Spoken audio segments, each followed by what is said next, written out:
J'espère que vous allez bien. J'espère que vous vous portez bien, mesdames et messieurs, bonjour. C'est une émission un peu délicate. C'est pour ça que j'essaie de me préparer, de m'introduire très bien. C'est un sujet très sensible. Vous savez, nous avons en Algérie Part, moi-même, votre serviteur, Abdou Sammar et Algérie Part, nous avons toujours essayé d'adopter une ligne très rigoureuse sur le plan éthique et sur le plan moral concernant la vie privée des dirigeants algériens. Contrairement au régime propagandiste, le régime algérien qui viole la vie privée de ses détracteurs, de ses opposants, qui les persécute leurs familles, qui prend en otage des familles entières, juste parce que un des membres de ces familles ont osé s'opposer à lui ou le contredire, ou s'opposer ou résister à ses dictats et à ses caprices. Nous, on a toujours respecté la vie privée des dirigeants algériens. On ne parle pas des enfants des dirigeants algériens, sauf quand il s'agit d'affaires de corruption, de scandales financiers, de détournement de fonds publics. Quand il y a un intérêt public, quand il y a une menace contre l'intérêt général du pays, on en parle. Mais ces derniers temps, vous serez d'accord avec moi que le discours politique actuel du régime algérien est un discours ultra hostile à tout ce qui vient de l'étranger. C'est un discours qui diabolise même toutes les Algériennes et les Algériens qui sont établis à l'étranger et qui essayent d'appeler ou de prôner le changement dans leur pays ou de lutter pour le changement en Algérie. Le fait d'être établi à l'étranger, le fait de vivre à l'étranger, ça suffit là, c'est un indice ou c'est un argument qui est régulièrement utilisé par les réseaux de la propagande du régime algérien pour nous accuser d'être des traîtres, des agents de l'étranger, d'être des agents, alors, des traîtres, des harkis 2.0, comme le dit l'ancien directeur de campagne, Abdelmajid Bonaparte, M. Mahdi Ghazar. Et pourtant, il n'y a pas que les opposants et les activistes de l'opposition algérienne, ou les journalistes indépendants, ou les personnes persécutées qui ont fui l'Algérie, qui sont établies à l'étranger. Nous avons mené une enquête et nous avons découvert que force est de constater que les enfants des dirigeants algériens, de nombreux enfants d'actuels dirigeants ou d'anciens dirigeants algériens, ont quitté l'Algérie pour s'établir à l'étranger. Cette tendance s'est renforcée de 2021-2020, depuis 2021 plus exactement, jusqu'à 2024. Une véritable tendance de plus en plus d'enfants, de dirigeants algériens ou d'anciens dirigeants algériens. Quand je dis des dirigeants de premier rang, des dirigeants d'un certain qui occupaient des fonctions très sensibles au plus haut sommet de l'État algérien. Et ben ils ont quitté l'Algérie, ils sont installés à l'étranger, ils ont pris des titres de résidence étrangers, ils ont pris des résidences à l'étranger, ils sont payés à l'étranger, ils travaillent à l'étranger, ils vivent à l'étranger. Alors pourquoi quand il s'agit des enfants des dirigeants algériens, on peut pas quand eux ils s'installent à l'étranger, eux ils sont pas des traîtres, ce ne sont pas des agents à la solde de puissance étrangère, et quand il s'agit d'opposants, ou d'activistes de l'opposition, ou de journalistes indépendants, ou de simples contradicteurs du pouvoir, eh ben eux ils sont considérés, diabolisés, insultés, vilipendés à longueur de journée juste parce qu'ils ne vivent pas en Algérie ou ils ne sont pas établis sur le territoire national. Nous avons dressé une petite liste qui n'est pas représentative, c'est juste un premier épisode d'une vaste enquête que nous avons décidé de lancer vers Algérie Part sur les familles des dirigeants algériens et les parents des dirigeants algériens qui ont décidé de quitter le pays entre 2021-2020 jusqu'à 2024 pour s'établir et pour vivre à l'étranger et pour immigrer à l'étranger. Donc il n'y a pas que les harragas, parce que les harragas sont traités comme des suicidaires, comme des malades mentaux, comme des inconscients, parce qu'ils n'ont pas le choix n'ont pas eu la possibilité d'obtenir des visas et de s'établir à l'étranger. Mais on ne parle jamais, encore une fois, c'est un sujet tabou, de ces enfants et parents des hauts responsables du pouvoir algérien qui vivent à l'étranger à longueur d'année et qui ont décidé de s'installer, de vivre et de travailler à l'étranger. Une petite liste. Elle n'est pas représentative, c'est qu'un premier épisode. Notre objectif, encore une fois, de cette émission, n'est pas d'en vouloir à ces personnes. Ce n'est pas un crime de quitter son pays, de vivre à l'étranger. Sauf que le régime algérien le considère comme un crime, ou essaie de criminaliser l'immigration quand il s'agit de ses opposants et de ses détracteurs, mais il ferme les yeux quand il s'agit des parents et des enfants de ses hauts responsables. Mais je répète, sur le plan moral, légal, ce n'est pas un crime de quitter l'Algérie, de s'installer à l'étranger. Sauf que la fuite, normalement, l'immigration massive, on va dire. Parce que quelqu'un qui fuit, c'est quelqu'un qui est persécuté, qui n'a pas le choix de rester dans son pays. Moi, j'ai été obligé de quitter l'Algérie. Je n'ai pas eu le choix. Je dis bien que je n'ai pas eu le choix. Si j'avais eu le choix, je serais resté pour me battre. J'ai pas eu le choix. Donc, j'ai été obligé de fuir, de m'exiler. Mais les enfants des hauts responsables algériens avaient le choix, parce qu'ils n'étaient pas persécutés, et leur père et leur mère, ou leur père surtout, leurs parents, occupaient des fonctions importantes. Occupent encore et occupaient des fonctions importantes au plus haut sommet du pouvoir algérien. Ils auraient pu donc rester en Algérie, profiter de la nouvelle Algérie, parce qu'ils croyaient que la nouvelle Algérie, c'est une Algérie qui est bâtie sur le développement, il y a de la prospérité, les égalités de chance, on est en train de devenir une puissance régionale, on est en train de se développer massivement. Donc pourquoi ces enfants des hauts responsables algériens ne sont pas restés dans leur pays pour créer des entreprises, pour développer des activités économiques? Il faut savoir que c'est une tendance dont nous allons parler, une tendance totalement différente.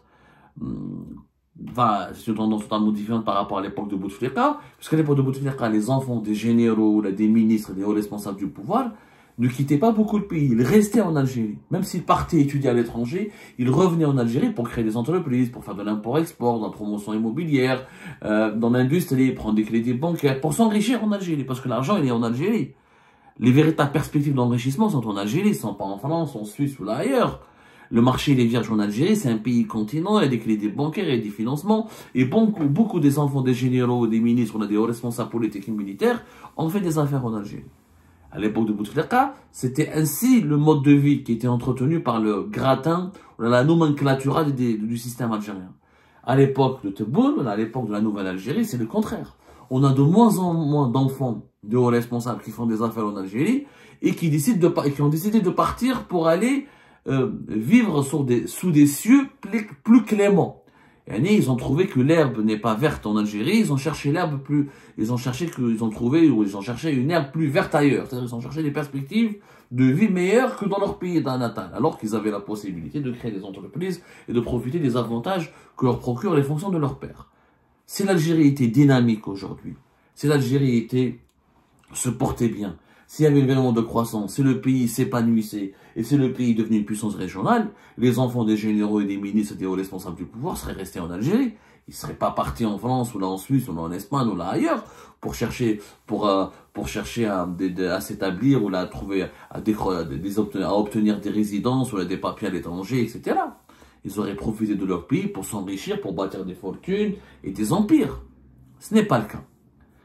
Alors, la liste que nous allons vous dévoiler commence par un nom. Le conseiller d'Abdelmajid Tebboune. Boumediene Benatouf. Il est conseiller d'Abdelmajid Tebboune depuis mars 2021. Boumediene Benatouf, c'est l'ancien contrôle général de l'armée. Il est conseiller de Tebboune. C'est vraiment, il est au cœur du pouvoir. Il est au cœur de la machine du pouvoir algérien. Et ben son fils, il a un fils qui est établi en France, qui a quitté l'Algérie. Il n'a pas quitté l'Algérie avant. Le fils de Boumediene Benatouf, il s'appelle Farid Benatouf. Il n'a pas quitté l'Algérie en 2018-2017, il y a une époque de Bouteflika. Il a quitté l'Algérie lors de la naissance de la nouvelle Algérie. En 2019, il a quitté l'Algérie pour s'installer en France. Il était responsable au niveau d'un groupe privé algérien qui s'appelle le groupe Sovac, qui était le partenaire exclusif de Volkswagen, du groupe allemand, des marques automobiles du groupe allemand Volkswagen, Skoda, Porsche, etc. Il était responsable au niveau de Sovac du département des véhicules utilitaires. Il travaillait bien en Algérie, etc. La crise a éclaté en Algérie, 2019, la nouvelle Algérie, Sovac démantelé, les usines d'assemblage de voitures ont été fermées, plus d'importation de voitures. La voiture en Algérie aujourd'hui, elle coûte extrêmement cher. Je le dis et je le répète, je pense que l'Algérie aujourd'hui, parmi les 5 pays où les voitures sont les plus chères au monde, à cause des restrictions, des interdictions d'importation et des pénuries qui frappent le pays. Et ben, Farid Benatouf, il n'a pas attendu que son père, qui est l'ancien contrôleur général de l'armée, quand même, c'est pas n'importe quoi, ça veut dire qu'il était parmi les top 5 des dirigeants du ministère de la Défense nationale, et quand son père, il a été nommé conseiller de Tebboune, il n'est pas revenu en Algérie. Il a préféré rester en France. Il est devenu gérant d'une société privée en France. Il a investi en France, au Khaddam et France. Et pourtant, son père, c'est l'un des bras droits de Tebboune. Lui-même n'a pas cru, le fils du conseiller de Tebboune n'a pas cru à cette nouvelle Algérie, puisqu'il n'est pas revenu en Algérie, il ne s'est pas réinstallé en Algérie, il a continué à vivre en Algérie, en France, où il gère, selon nos informations, une société d'entretien. Conseiller de Tebboune. C'est pas n'importe quoi, quand même. Le chef d'état-major de l'armée algérienne et ministre délégué de la Défense auprès du ministère de la Défense nationale, vice-ministre pratiquement, ministre délégué, M. Saïd Chengriha, deuxième homme fort du pays après M. Abdelmajid Tebboune. 3 de ses enfants ont quitté l'Algérie pour s'installer à l'étranger. 3 de ses enfants. Son fils, Chafer Chengriha, qui travaille comme conseiller depuis 2020, comme conseiller auprès de l'ambassade d'Algérie à Paris, et notamment il a aussi un salaire et une fonction au sein du bureau militaire de l'ambassade d'Algérie à Paris. Il avait étudié à Lyon, il a fait des études supérieures à Lyon, mais il n'est pas rentré en Algérie. Chafer Chengriha n'a pas entamé une carrière en Algérie, même si son père est devenu chef d'état-major. Ensuite, il est devenu ministre délégué depuis novembre 2024. M. Saïd Chengriha, son fils, Chafer Chengriha, est resté en France. Il travaille pour l'ambassade d'Algérie, donc il est toujours payé par l'État algérien, il est toujours engagé en faveur de l'État algérien, mais il n'est pas revenu en Algérie. La nouvelle Algérie dont on parle avec ses plaisirs, son développement, ses évolutions positives, et l'espoir qu'elle dégage, etc. Et le fils du chef d'état-major de l'armée algérienne lui-même n'est pas très convaincu parce qu'il n'a pas demandé à revenir en Algérie, il n'a pas voulu revenir en Algérie, il continue à vivre en France.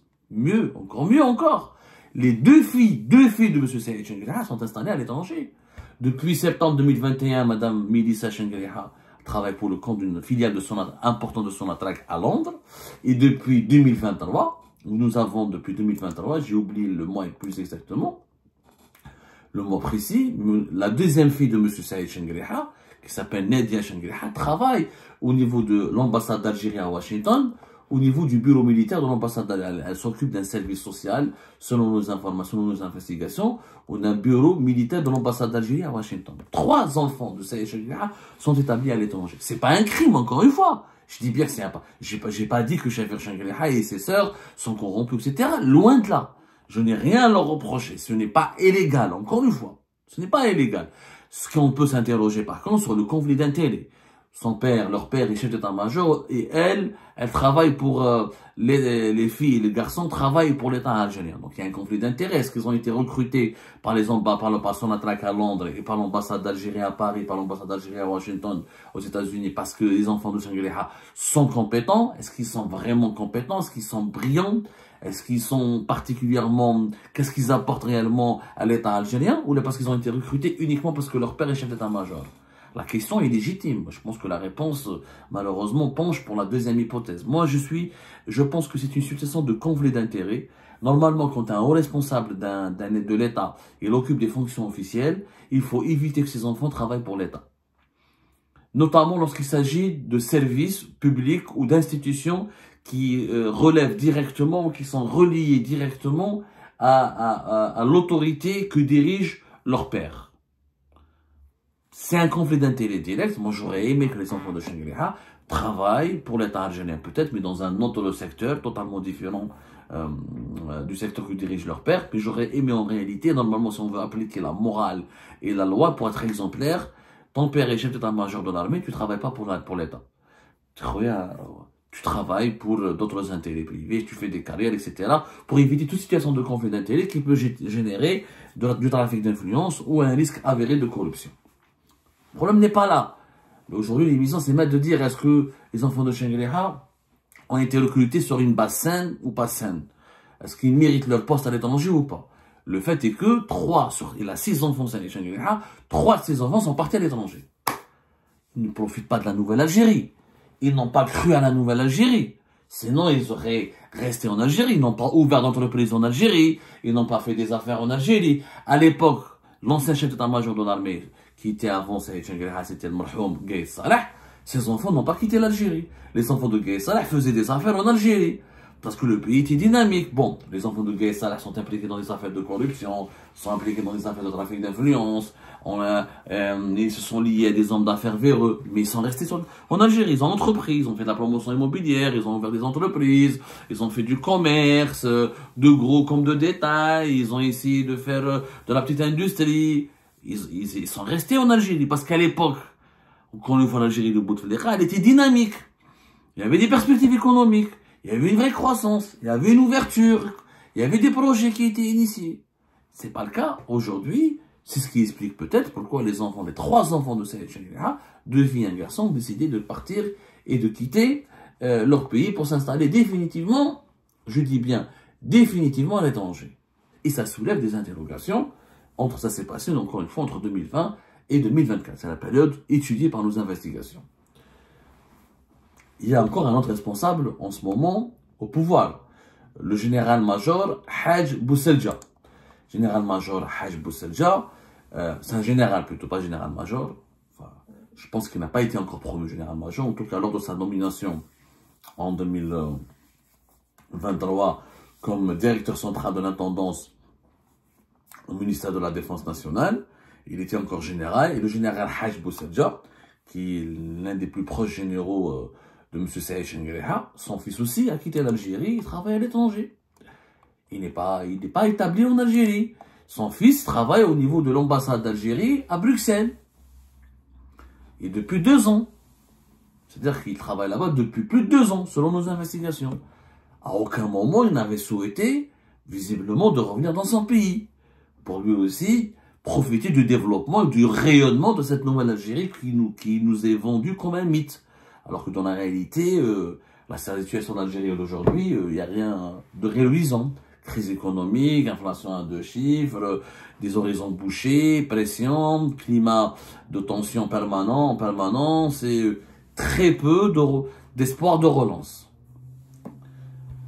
On peut prendre aussi le fils d'un général-major très important, qui est très connu, pas très connu malheureusement, mais très influent depuis des années, à l'époque même de Gaïd Salah, comme à l'époque de Saïd Chengreha. C'est le général-major Zerrouk Dahmani, qui est le directeur de l'action sociale au niveau du ministère de la Défense nationale, et qui est l'ancien directeur général du cercle militaire de Bni Messous, qui est l'un des officiers, l'un des généraux les plus influents du pays. Et ben il a un fils qui s'appelle Riyad Dahmani, qui est installé en France, qui est résident en France. Il a un titre de résidence en France, il travaille avec une société française, spécialisée elle-même, encore une situation de conflit d'intérêts, dans les prestations d'accueil et d'assistance aux personnes malades. Et ses principaux clients sont, parmi ses principaux clients à cette entreprise française, c'est les malades qui sont pris en charge dans les soins et les hospitalisations sont financées par le ministère de la Défense nationale. Mais peu importe, le problème, c'est pas la corruption ou là les conflits d'intérêts, encore une fois, c'est le fait que c'est l'enfant d'un haut responsable du pays, il n'a pas entrepris en Algérie. Il est établi en France. Bon, d'après nos investigations, M. Riyad Dahmani fait souvent des va-et-vient entre l'Algérie et la France, tant mieux d'ailleurs, mais il profite plus de la France que de l'Algérie. Donc, la nouvelle Algérie ne lui fournit peut-être pas assez d'espoir, ne le comble pas suffisamment pour le pousser et l'inciter, le motiver à rester en Algérie, à rester dans son pays natal et à entreprendre, à créer de la richesse dans son propre pays, comme le faisaient plusieurs anciens fils de généraux à l'époque de Bouteflika, par exemple. La liste, elle est encore longue. Je peux aller m'attarder. Par exemple, le général-major Mejdoud, dont nous en avons parlé plusieurs fois, et la vérité, quand une fois je ne critique pas, je parle du général-major Djamel Khal Mejdoub, qui était patron de la DGSI, la Direction Générale de la Sécurité Intérieure, entre 2022 à 2023, voilà. Il avait été transféré, voilà, depuis juillet 2022, de 2022 à 2024. Il a été remplacé en juin 2024 par Nasser Djen, l'actuel patron de la DGSI.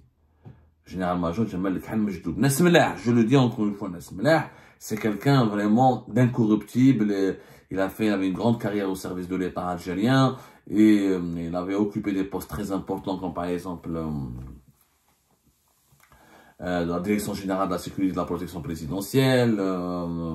Il était attaché militaire à l'étranger à maintes reprises. C'est quelqu'un qui a une grande expérience au service du pays et de l'État.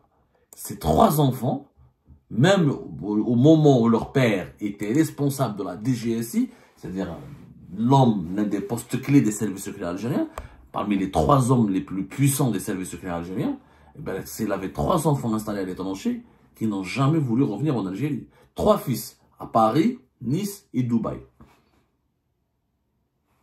Ils n'ont pas renoncé à leur résidence à l'étranger, Ils n'ont pas été incités ni motivés à revenir dans le pays pour entreprendre, pour s'établir, pour goûter à la vie en Algérie. Ils sont restés à l'étranger. Ça s'est passé aussi entre 2020 et 2024, parce que leur père était responsable de la DGSI de 2022 à 2024. La liste est encore longue. Il y avait par exemple, il y a des enfants d'anciens responsables militaires importants. Par exemple, une figure centrale. Qui ne connaît pas Mohamed Al-Ammari? Mohamed Al-Ammari, Allah yarhamou. Ancien chef d'état-major, il est l'une des figures emblématiques de l'institution militaire algérienne. C'était pas n'importe qui, Mohamed Al-Ammari.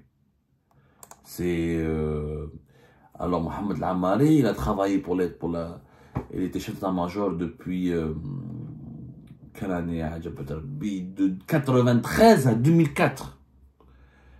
De 93 à 2004. C'est l'un des plus anciens, il était toujours parmi les... Franchement, le régime algérien, c'était l'un des piliers du régime algérien. Les années 90, au début des années 2000, il a été mis à la retraite par Abdelaziz Bouteflika avant d'être remplacé par Gaïd Salah. C'est lui qui l'a remplacé. Je rappelle que Mohamed Al-Ammari est mort le 13 février à l'hôpital de Tolga dans le village de Biskra. 13 février 2012. C'était un homme puissant, c'était un homme influent, c'était un homme... c'était l'une des boîtes noires du régime algérien. Il était mort à l'âge de 62 ans, d'une grave maladie. Ses enfants étaient établis en Algérie à un moment donné. Les enfants de Général Ammari, ce qui est particulier dans cette affaire, dans leur famille, pour le cas de la famille Ammari, il avait 2 enfants qui étaient établis en Algérie, qui travaillaient pour l'armée. Un fils aîné qui s'appelait Mourad, qui était lieutenant-colonel, et qui est connu pour avoir été un officier exemplaire. Il n'a jamais bénéficié selon mes investigations, selon les recherches que j'avais entamées, Mourad, le fils aîné de Mohamed Al-Ammari, n'a jamais bénéficié d'un passe-droit, ou n'a jamais été d'un traitement de faveur, malgré que son père était un homme puissant au sein de l'armée, il dormait dans des conditions comme les autres soldats, il était traité comme les autres soldats, et en tant que officier de l'armée algérienne, il participait à des opérations de ratissage, à des actions contre le terrorisme, il était traité comme un soldat ordinaire. Il avait un deuxième fils, s'appelait Farid, qui était dentiste, qui travaillait aussi auprès du ministère de la Défense nationale. Les deux, après la mort de leur père, et dès qu'ils ont quitté leur fonction, Mourad Al-Ammari, d'après nos investigations, il avait pris sa retraite, anticipée au sein de l'armée, pour aller se consacrer à une autre vie. Il est aujourd'hui installé à Bruxelles, en Belgique. Et le deuxième fils, il est installé en Hongrie, pas loin de Budapest, où il est dentiste, il a ouvert un cabinet. Ils ont quitté l'Algérie. Ils n'y ont pas cru. Alors, est-ce qu'ils sont des traîtres? Bien sûr que non. Est-ce qu'ils sont coupables d'un quelconque crime? Bien sûr que non. Est-ce qu'on peut leur reprocher quoi que ce soit? Bien sûr que non. Mais le fait que les enfants de l'actuel chef d'état-major, et les enfants de l'un des plus anciens et plus forts et puissants anciens chefs d'état-major de l'armée algérienne ont aussi quitté l'Algérie pour s'installer à l'étranger. C'est un signal et un révélateur de quelque chose. Révélateur d'un malaise, que les enfants de la nomenclature eux-mêmes n'y croient pas au développement de l'Algérie, ne se sentent pas à l'aise en Algérie et ne se sentent pas heureux et pas épanouis en Algérie. Alors comment voulez-vous que Zaweli, que le chômeur, que l'étudiant, que le fils de l'Algérien lambda, que le simple mortel, puisse se sentir bien et heureux et puisse y croire à une vie meilleure ou à une vie digne dans son propre pays? Alors, on a parlé de ces enfants de généraux, parce que notre émission, on va en parler pour les personnalités politiques civiles. On a commencé par les personnalités militaires et ensuite on va s'intéresser aux politiques civiles. Parce que c'est le symbole d'un malaise, encore une fois, comme je l'ai dit, et c'est la démonstration que le pays n'évolue pas, n'a pas évolué. Puisque les enfants des plus hauts responsables, eux-mêmes, n'ont pas parié sur l'Algérie, ils ont préféré aller à l'étranger, terminer leur vie, ou continuer leur vie, ou refaire leur vie. L'Algérie n'est pas dynamique. L'Algérie n'est pas en train d'émerger où elle n'est pas en train de se développer comme le prétendent les actuels dirigeants. Et encore une fois, ce n'est pas être traître de quitter son pays. Ce n'est pas être un agent à la sorte de l'étranger de quitter son pays, de travailler depuis l'étranger. Comme cette accusation, elle est infondée et malvenue et déplacée à l'égard des opposants et des opprimés, elle est aussi mal fondée et malveillante et injuste à l'égard des enfants des hauts responsables.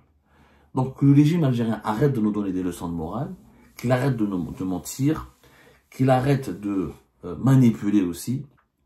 La situation n'est pas reluisante aujourd'hui. Les enfants des hauts responsables de l'État et du régime ne cessent pas de quitter le pays depuis 2021 et très peu d'entre eux reviennent pour entreprendre. Ce qui signifie que les parents, même les parents des hauts responsables du système et des têtes pensantes du système souffrent des dysfonctionnements que génère la mauvaise gouvernance du système lui-même. Ma'adraka les enfants du bas peuple. Ma'adraka les enfants de l'Algérie d'en bas, qui non seulement souffrent en silence, s'ils parlent ou ils manifestent leur colère ou leur désapprobation ou leur exaspération, ils sont emprisonnés, placés sous contrôle judiciaire et opprimés et réprimés. Et comme ils n'ont pas la possibilité, comme ils sont pauvres, ou ils finissent par devenir des haragas, ou ils deviennent des citoyens désespérés, qui doivent chaque jour se réveiller le matin ou dormir le soir, en s'accrochant à un espoir ou là, à un idéal qui essaie d'adoucir leur vie, parce que leur vie n'a rien de douce, puisque les enfants des hauts dirigeants ont quitté le pays, eux-mêmes n'y ont pas cru, et ils ont préféré encore une fois parier sur les pays étrangers. L'Algérie, malheureusement, n'évolue pas dans le sens positif. Si elle évoluait dans le sens positif, la nomenclature algérienne resterait en Algérie pour s'enrichir, comme à l'époque de Bouteflika. Ce n'est pas le cas, malheureusement. Alors, s'il vous plaît, de grâce, pas de mensonges, pas de leçons de morale, pas de leçons de patriotisme. Le régime algérien est vraiment mal placé pour donner de telles leçons.